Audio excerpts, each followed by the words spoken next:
Hey there, and welcome back to the Deep Dive. Great to be here. We are here again to sort of slice through a stack of sources you've brought us, pulling out the essential insights, maybe some surprising facts, all tailored specifically for you. That's the plan. So today we're tackling, well, it's a pretty heavy topic, actually, something that really impacted a whole generation: the mental health of U.S. college students right at the start of the COVID-19 pandemic. Yeah, that initial wave.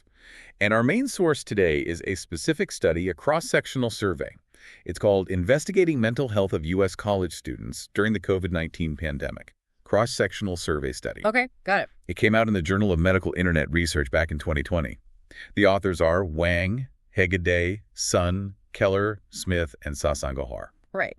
So let's unpack this. What's our mission with this particular deep dive? We want to get right to the heart of what this study found about that really specific, very disruptive time, spring 2020. Exactly. What were students actually feeling mentally, I mean? Yeah, what were the big pressures? And, ultimately, what does this piece of evidence really tell you, our listener, about the challenges faced when, well, college life just got turned upside down so fast? Well, the researchers, they wanted to capture a snapshot, a picture of student well-being right in that critical moment. So they surveyed students at a big U.S. university system. Okay. They used an online questionnaire, and importantly, it included these standardized, validated tools for measuring mental health stuff. Like proper scales. Exactly.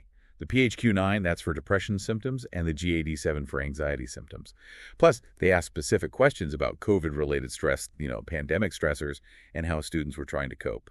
And just looking ahead a bit at the findings, the paper uses words like alarming for some of the numbers, right? It sounds like it paints a picture of, well, significant distress as campuses emptied out and everything moved online. It really does. And the paper sets the stage, too, pointing out that, look, even before the pandemic, college students already had pretty high rates of anxiety. That was known. Right, that baseline was already there. Yeah, and we're already seeing signs that the pandemic itself was ramping up stress in, the general population.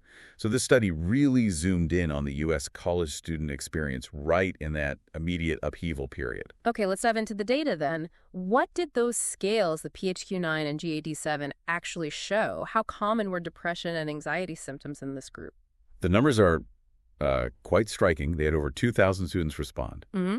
And nearly half, get this, 48.14%, Huh. registered on that PHQ-9 scale as having moderate to severe depression symptoms. Wow, almost 1 in 2. Yeah. And for anxiety, using the GAD-7, it was 38.48%, showing moderate to severe levels. So we're talking roughly half the students surveyed showing significant depression signs and well over a third with significant anxiety. That's a really high level of distress across the board. It is. But this next finding is where it gets really, really sobering. And honestly, probably the most alarming thing in the whole paper. 18.04% of the students reported having thoughts related to self-harm or suicide. And that was just in the 2 weeks before they took the survey. 18%, wow. And the paper puts that into context, right? Like, what were the typical numbers before the pandemic? Exactly. It notes pre-pandemic rates for suicidal thoughts among college students were usually, much lower, often cited somewhere between, say, 3% and 7%. So jumping from maybe 7% up to 18%, that suggests a level of psychological crisis way beyond what was, well, normal. Absolutely. A huge jump. And it lines up with another finding when they just asked students straight up, has your overall stress and anxiety increased during the pandemic? A huge majority, 71.26%, said yes. Okay, so widespread distress, high rates of depression, anxiety, even suicidal thoughts.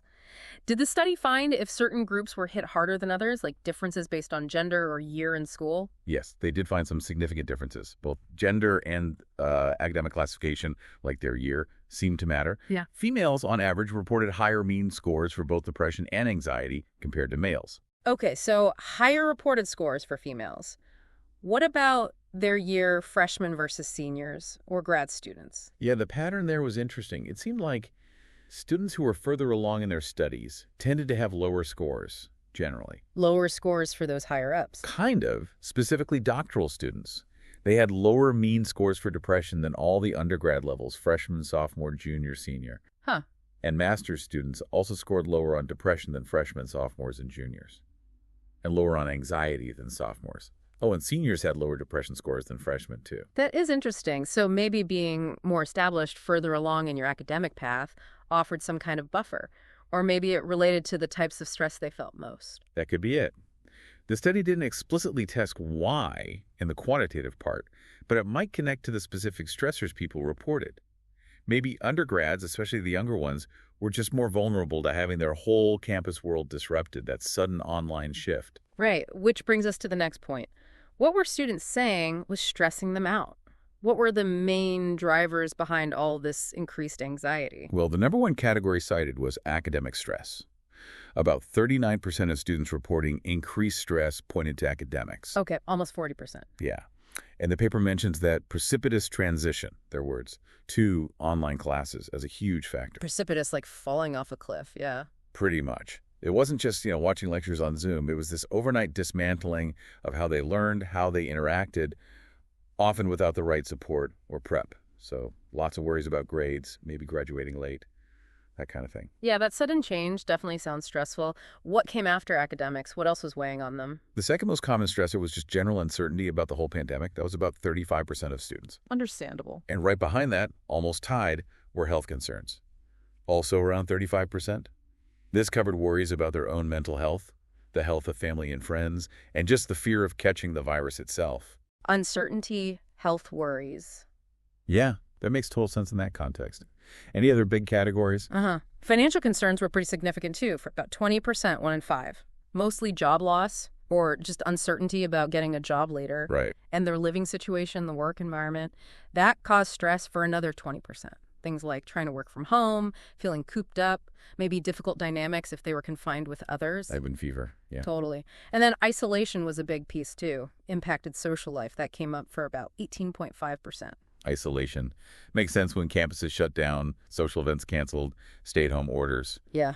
Did the study dig deeper into the specifics within those categories? Oh, yeah. And the numbers there are really telling. For academic worries specifically, difficulty concentrating, almost everyone, 90.7% overall reported that. 90% struggle to focus. Wow. Huge number. Fear or worry about their academic progress or future plans like jobs, almost 90% again.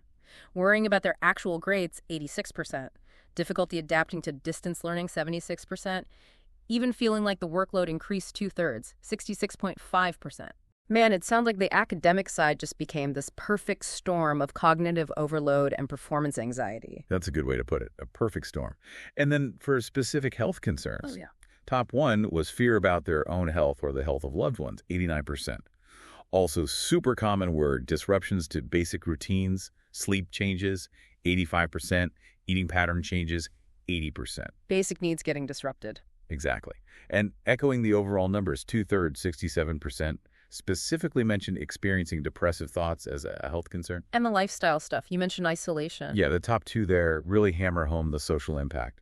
Changes to social life, feeling isolated, 87%, and just the impact of social distancing rules, 85%. So those are the biggest lifestyle hits. Right. Fear from watching the news was also up there, about 75%. These numbers just really show how fundamentally their daily lives, their connections were just shaken up. Okay, so we have this clear picture. Widespread distress. Lots of specific stressors identified. How were students trying to cope with all this pressure? Did they feel like they could cope? Well, that's another crucial finding. Less than half, just 43.25%, felt they could actually cope adequately with the stress they were under. So more than half felt overwhelmed or at least unsure if they were handling it okay. That's significant too. It really is. Now, when they asked how students were coping, the most common thing people reported was leaning on other support from their community, family, friends. About 67% used that. Relying on their network? Makes sense. Technology also played a role for about a third, 32%. Especially mobile apps. And interestingly, among those using apps, almost 3/4, 72%, were using mindfulness apps specifically. Things like Headspace were mentioned. Interesting. So a definite turn towards digital tools and mindfulness in particular. What about the more traditional supports like university counseling or seeing a therapist outside? Yeah, this is where you see a big disconnect. Very few students reported using university counseling services, just over 10%. Only 10% with those distress levels. They know. And even fewer, only about 4%, used outside health services. Wow. That low usage seems really out of step with the high need they reported. Did the study look into why? What were the barriers keeping students from getting help? Yes, they asked about perceived barriers. And the answers are pretty revealing. The biggest hurdle, financial concerns, cost of therapy, insurance issues cited by over 70%. Okay, cost is number one. What else? Social stigma around mental health was still a huge barrier, almost 60%. Then lack of information, just not knowing what resources were even available, that was over half, 54%. And limited access to services like maybe long waits or trouble getting appointments, that was an issue for nearly half, 48%. So money, shame, not knowing where to look, and then difficulty actually getting in the door. That paints a picture of a system that was, well, hard to navigate, especially in a crisis. Definitely. And the study also had open-ended responses, letting students write in their own words. Some mentioned other barriers, too. Like what? Some felt like they were the barrier, maybe doubting if therapy would even work, or perhaps not recognizing their struggles as something serious enough for professional help. Others just felt uncomfortable talking about mental health, or maybe they'd had bad experiences with treatment before. Right. So it's complex, systemic barriers and personal ones too. This study gives us a really powerful, if concerning, snapshot of that moment in time. But it is just a snapshot, right? The researchers mentioned limitations. Yes, absolutely. They were clear about that. One key thing is potential self-selection bias. Meaning? Meaning, it's possible that students who are already feeling more distressed were maybe more likely to click on and complete a survey about mental health. Ah, right. So the percentages might be a bit inflated compared to the entire student population. Exactly. If It's a common thing with surveys like this. The numbers still point to a large group struggling, but maybe it's the upper end. Okay, that makes sense. What else? Another limitation is just the nature of being cross-sectional. Think of it like one photo taken in spring 2020. Just that one moment. Right. Shows you how things looked then, but it can't tell you how students were doing before the pandemic hit, or how their mental health changed later on as things dragged out. You also couldn't really separate out students who developed issues during the pandemic versus those who had pre-existing conditions that maybe got worse. Gotcha. So it's a really valuable piece of the puzzle for understanding that initial shock, but it's not the whole story over time. Precisely. It gives us that critical early look right when the big disruptions landed. Okay. So bringing this deep dive towards a close, what's the single most important thing you think our listeners should take away from this study, looking at all this data? I think the core message is pretty undeniable and, yeah, stark. Based on this research, that early phase of the pandemic, it had a significant, widespread negative impact on the mental health of these college students. The rates they found for depression, anxiety, and especially those suicidal thoughts, the paper called them alarming for a reason. Yeah. Students were juggling this huge pile of pressures, academics, health, money, social life, completely upended, all at once. And on top of facing all that, most of them felt like they weren't coping well. And then they hit these major roadblocks, cost, stigma, just confusion when trying to get professional help. It really wasn't just a bit of extra stress. For a lot of students, this data points to a real mental health crisis unfolding. Exactly. And looking at this study really brings home how incredibly challenging that time was for this group. And it might really resonate with experiences you had or things you saw happen to people around you. Definitely. And this study captures that initial shock, spring 2020. As the paper itself says, these concerns needed more understanding, especially, quote, given the unexpected length and severity of the outbreak. Which really leaves us with a big question, something for you to think about. If this was the impact right at the beginning in spring 2020, what might have been the ongoing or even the longer-term mental health effects? For these students, sure, but also maybe for other groups who went through similar prolonged periods of disruption, uncertainty, and isolation as the pandemic went on and on. Right. Their story, their well-being, it definitely didn't just stop when this survey ended. A lot to think about there.